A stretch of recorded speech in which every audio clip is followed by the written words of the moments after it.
ઇલાયચી powder અને ગોળ ઘીનો પાયો મસ્ત તૈયાર થઈ ગયો છે. આને આપણે કોઈ ચાસણી બાસણી નથી બનાવવાની, ખાલી ગોળ છે ને એ ઘી સાથે મિક્સ થાય ત્યાં સુધી આ રીતે કરી લેવાનું. જુઓ તમે દેખાતું હશે ગોળ કાચો જ છે, આપણે એને છે ને પકવવાનું નથી, પણ આ રીતે ગોળ એક રસ કરવાનું છે. હવે આપણે જે સેવ બનાવીએ સેવ આમાં એડ કરી દઈશું.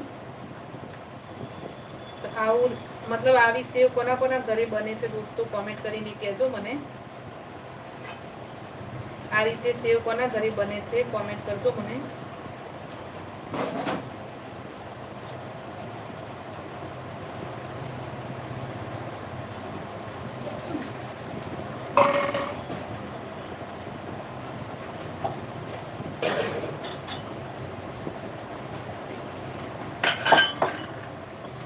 હેલો, સ્વાગત છે દોસ્તો પન્નાની ટેસ્ટી વાનગી લાઈક કોમેન્ટ કરજો પ્લીઝ. હવે આપણે આને મિક્સ કરી લેશું ગોળ સાથે. ઘી ગોળ ઇલાયચી પાવડર સાથે મસ્ત મિક્સ કરીશું. હેલો, હું નહીં કહું બેન, ખાઈ ખાઈને થાકી ગયો. એવું છે?